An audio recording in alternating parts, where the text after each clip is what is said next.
So with the Battlefield Hardline beta this week, there is something that everyone's going to be focusing on a lot, and that is the weapons, of course. There are in fact 51 weapons in Battlefield Hardline and 28 gadgets.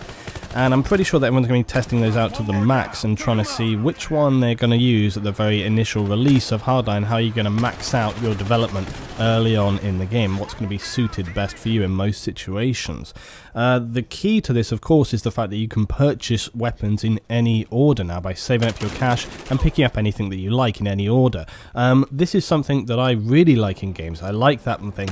I don't like this idea of kind of linear progression where you unlock one after the other after the other. It means sometimes you just waste your time unlocking something that you as a player have literally no interest in. You may unlock it in the long term, but in the short term, maybe not.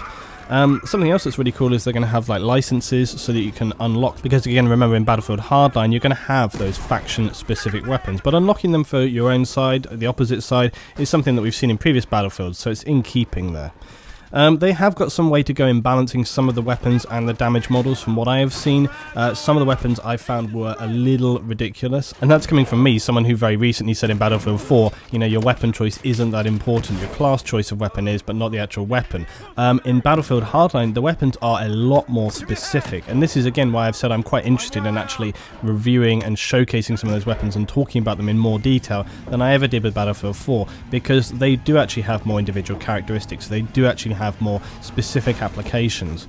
Not to mention the fact that, like I say, some of them right now still, in my opinion, could use a little bit of a tweaking. I'm going to say, for example, one of the pistols that I used, I found that I was beating a lot of people in a lot of situations way more than really should be acceptable, and with very little recoil on it as well. So there's a lot of weapons that I think could use a little bit of tweaking, but as I say, they want people to really test the hell out of this Hardline beta, and hopefully people will give that feedback through so that when the game actually releases, we see more balance overall.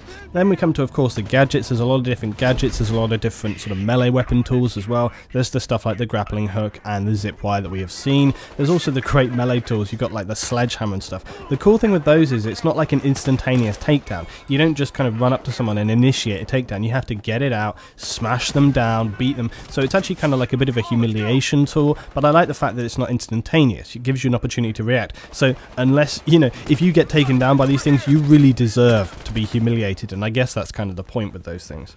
The RPGs and those kind of weapons, they're very, very powerful within the context of the stuff that's available to everyone on the map, and it's good actually that those have been taken out and rescinded so that they only are battle pickups. You can get them as you go around the map in the trunk of other cars. You open it up, you take out the RPG, and it's there for you to use. But again, that's very interesting because it means the mechanic, the engineer class within Hardline, he's going to be like now the gadget guy. He's going to be the guy who focuses on those kind of tools and scenarios rather than repping and destroying other vehicles. So that changes up that class, and it's going to be interesting to see how that actually plays out overall. Similarly, the support class no longer has its kind of huge bank and array of LMGs. So again, a slightly different tweak on those. So we really need to get in and test this out some more and find out just how this class is going to play off against one another. I'm always a little bit hesitant to sort of go off of my own gameplay that I played at events, because those events, as I've said before, tend to give a very tailored, specific style of focused gameplay that you don't necessarily see in public games.